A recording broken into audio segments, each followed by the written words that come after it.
If we look at some of these other studies on L-theanine, so you see here theanine and caffeine. This is combining caffeine and theanine, which you could get together in like green tea.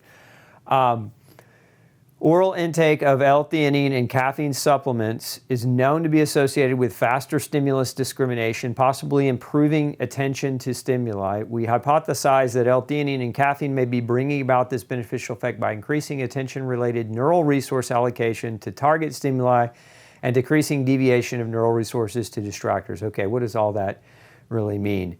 What they did in this study is, you can see here, they gave theanine plus caffeine, and it was double-blind crossover. And so what did they find? Factorial analysis suggested that theanine and caffeine seem to have a synergistic action in decreasing mind wandering. So if you're prone to daydreaming, if you're prone to having your mind drift away when you're trying to concentrate and focus on something, what they found is the combination of theanine and caffeine reduced that in individuals.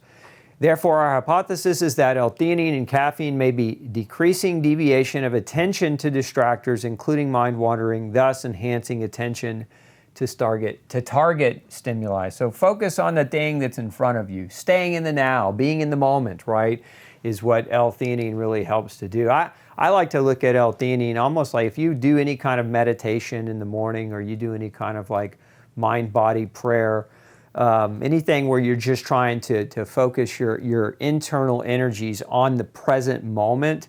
L-theanine, if you've ever had a hard time with, with meditation in that way, it's kind of like training wheels for it. It makes the process easier. It allows your mind to not get distracted and stay focused on the thing that you're trying to stay focused on.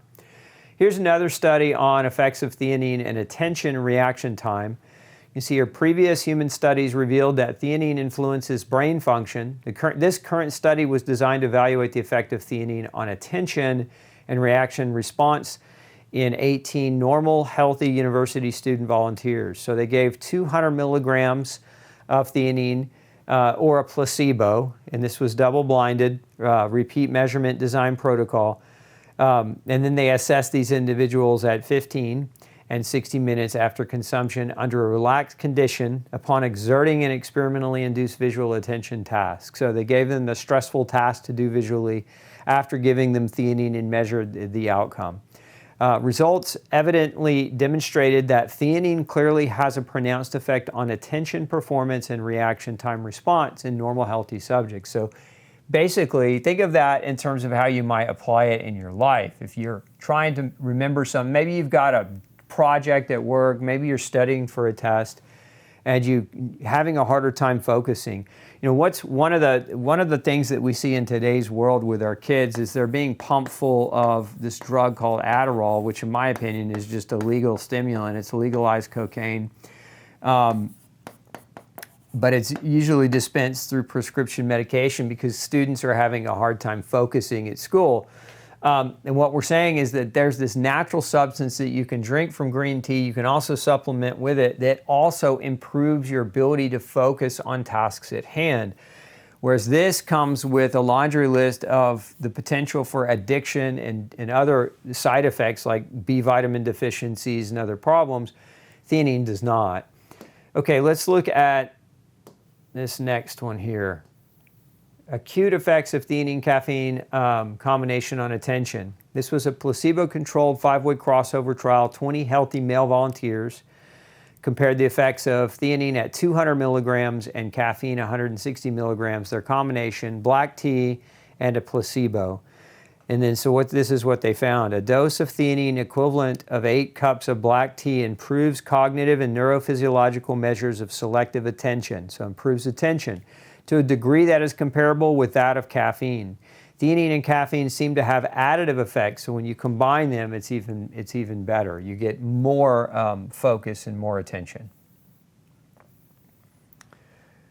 Here's another human study on theanine, and so here's what they found. This was a double-blind trial as well. They gave 27 healthy young adults with 3 doses of L-theanine, 100 milligrams, 200 milligrams, and 400 milligrams versus placebo. Compared to the placebo, 400 milligrams of theanine showed a significant reduction in the latency of the parietal P3B ERP component. What does that mean in English? The findings indicate that L-theanine can increase attention processing of auditory information, so coming through the ears, in a dose-dependent manner. The linear dose response attentional effect was observed, and it warrants further studies of higher doses of theanine. In this particular study, to improve focus from auditory input, required 400 milligrams. There was no significant change in the 100 and 200 milligram dose. So if you're aiming to have better focus in your auditory component, this was the dose, at least in this trial in human healthy volunteers, that was effective. So 400 milligrams. Okay, let's keep going. More on attention. So this was actually a study on kids with ADHD, attention deficit hyperactivity. And so this also being a randomized controlled trial, double-blinded. You see the study demonstrates that 400 milligrams daily of theanine is safe and effective in improving some aspects of sleep quality in boys diagnosed with ADHD. So one of the problems with ADHD diagnosis is the trouble sleeping, and then when the sleep is dysfunctional, then it sets the whole day up the next day in a bad way. So you see here, since sleep problems are a common comorbidity associated with ADHD, and because disturbed sleep may be linked etiologically to this disorder, L-theanine may represent a safe and important adjunctive therapy in childhood ADHD. To me, it beats what we were talking about earlier, which is putting the kid on Adderall, which is what most of them want to do. Actually, if you follow the money on that, a lot of schools are paid extra money to get the kids diagnosed with ADHD because the government gives more money the more disorders the school has to handle. So there's an incentivization to push for the diagnosis. Unfortunately for the kid, once the diagnosis is pushed, then the medicine is typically, like I said, it's typically a prescription drug that isn't going to do them any long-term favors. But theanine may represent an approach that if you are looking for a natural way to potentially help your child, you might look a little bit more into theanine. And of course, always larger long-term studies looking at the wider therapeutic role of this agent in this population are warranted. So in other words, there's not enough research, let's do more research. I agree, let's do more research. In the meantime, there's no harm in taking L-theanine, so if you're struggling with ADHD or you know someone who is, you might read more about it and look into it.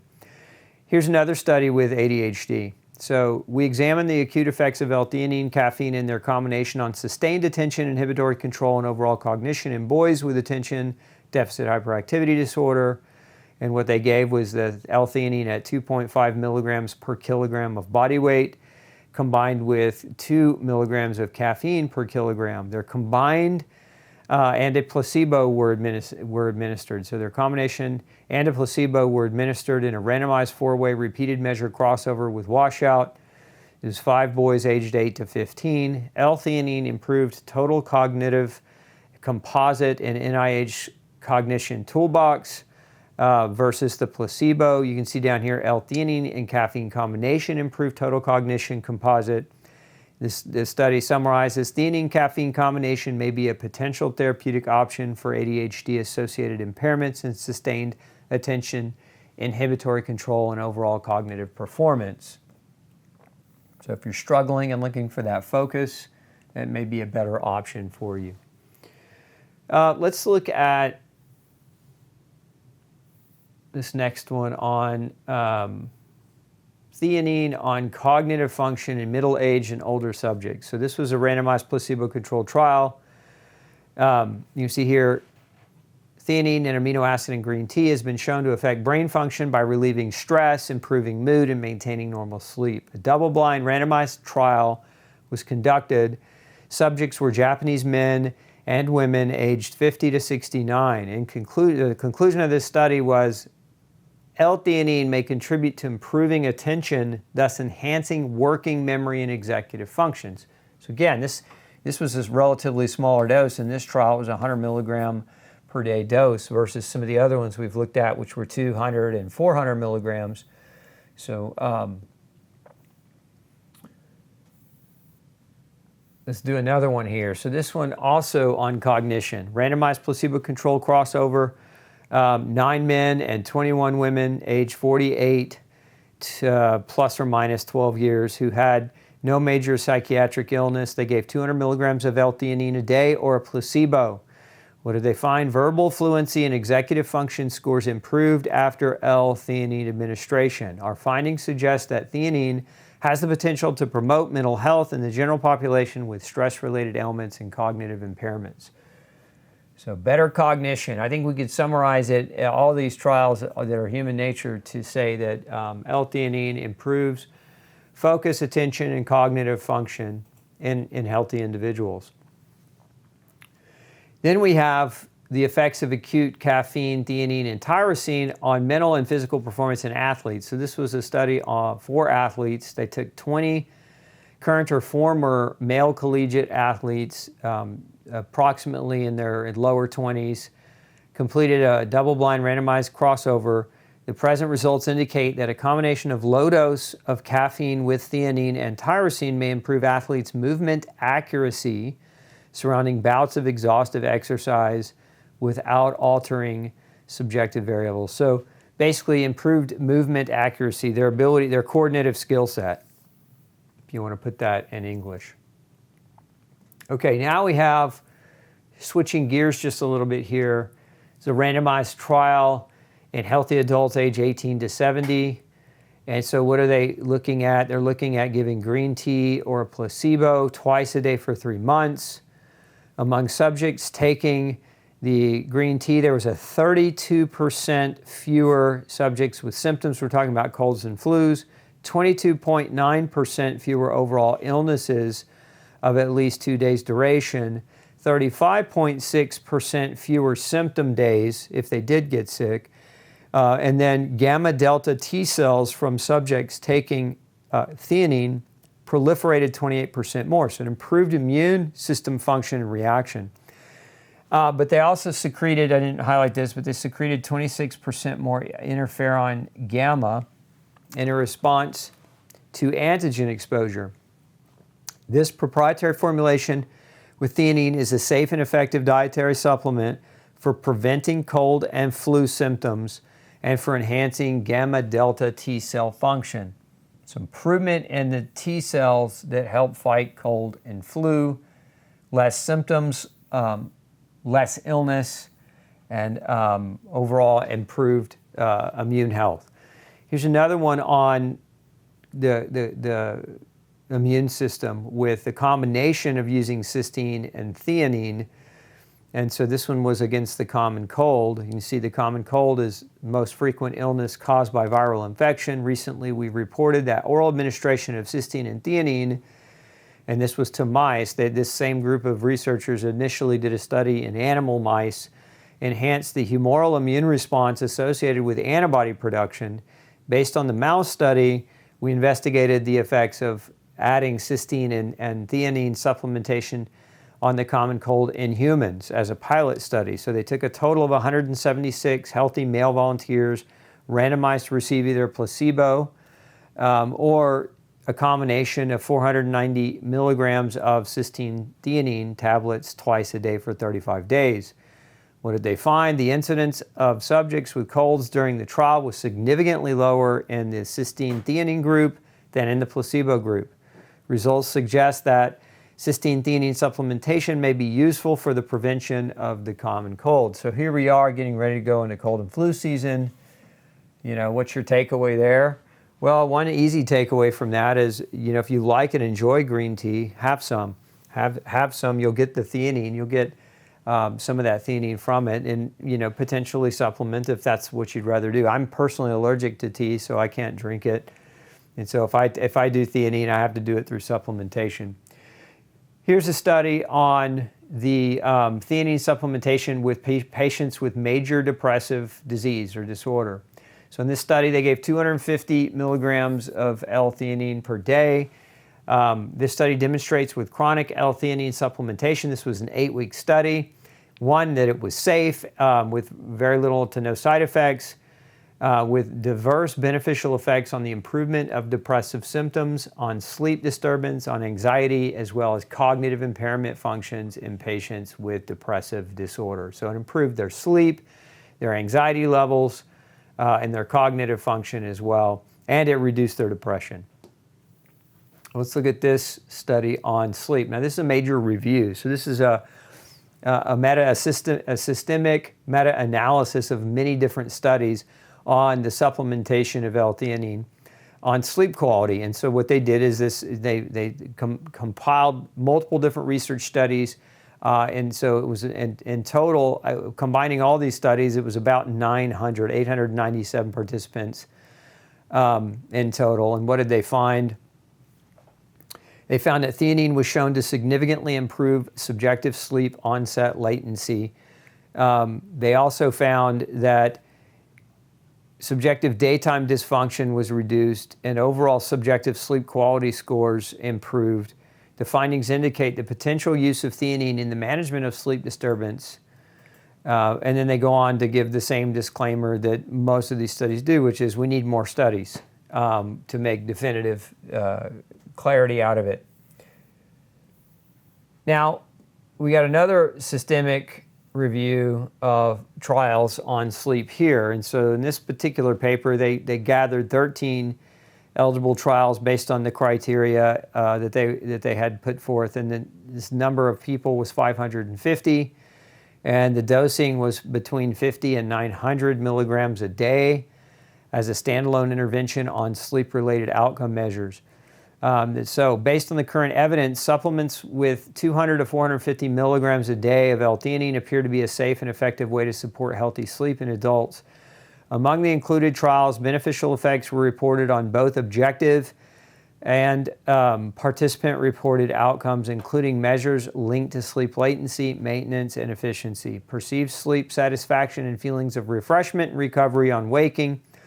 Further high-quality trials using objective measures into the mechanisms are needed, right? So it's the way they always end. All studies end. They can't be definitive. There's no such thing as definitive study. But again, 2 major reviews on multiple research trials evaluating the improvement in sleep quality with people taking L-Theanine, and both of those major reviews found great evidence that, that theanine improves sleep quality.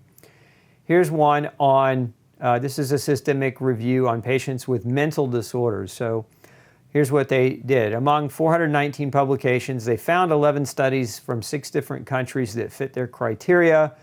These studies covered a range of mental disorders, including schizophrenia, attention deficit hyperactivity, obsessive compulsive disorder, major depressive disorder, sleep disorder, generalized anxiety disorder, and Tourette syndrome. These findings demonstrated that theanine supplementation reduced psychiatric symptoms more effectively than control conditions in individuals with schizophrenia, anxiety, and ADHD. So if you come over here and look at part of the discussion, they kind of talk about some of the mechanisms of why they think they found these improvements. And so you see here, one proposed mechanism involves the modulation of neurotransmitter activity, particularly the augmentation of GABA. If you've heard of GABA, you can buy GABA as a supplement too, gamma-aminobutyric acid. The body can produce GABA, but L-Theanine augments it or enhances its functionality, so at least according to these authors. So theanine functions as a GABA agonist, so it helps those GABA receptors activate, thereby elevating brain GABA levels, which in turn influence dopamine and serotonin. So the end mechanism is that theanine enhances GABA, which also subsequently enhances dopamine. And if you know anything about dopamine, it's a reward neurotransmitter. It's what makes us feel good. And then also serotonin. And if you've ever been on antidepressants like SSRIs, that's SSRI, that's selective serotonin reuptake inhibitors.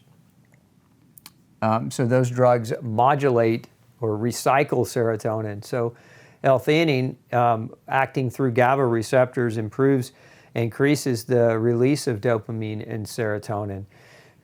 You can see here, furthermore, L-Theanine has demonstrated its impact on various neurotransmitter systems, including serotonin and dopamine. These neurotransmitters play pivotal roles in regulating mood And imbalances in their levels have been linked to various mental disorders. The ability of theanine to influence the neurotransmitters may contribute to its observed effectiveness in alleviating symptoms associated with depression, anxiety, and attention-related disorders. Research indicates that theanine triggers the release of dopamine in the striatum of the brain by interacting with glutamate receptors and inhibits reuptake of glutamate, leading to a notable increase in GABA. Additionally, it suggested that theanine has neuroprotective effects by blocking NMDA and AMPA receptors, which these are receptors that are excitatory in nature, at least in that area. In a separate study, there was proposed that theanine may shield brain cells from excitotoxicity by calming nerve networks in the brain. The study also revealed theanine acts as an antagonist on NMDA receptors, elevates BDNF, and exerts modulatory and GABA. So BDNF is an anti-inflammatory compound, brain-derived neurotrophic factor. It also helps to repair nerves.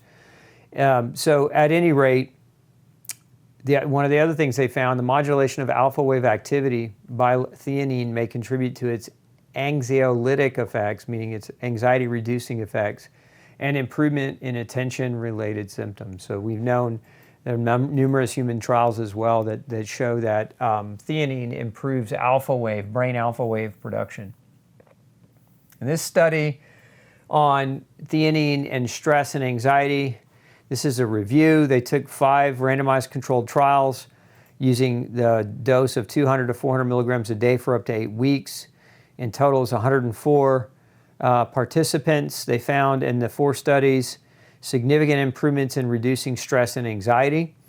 The conclusion was that theanine supplementation can assist in reducing acute stress and anxiety in people experiencing stressful situations. So going back to what I said before, if you're going into a stressful situation and you know about it, L-Theanine 200 to 400 milligram doses, according to those human trials, leads to attenuation of that acute stress. So maybe worthwhile doing if you're trying to get through that day with less overall detriment of stress.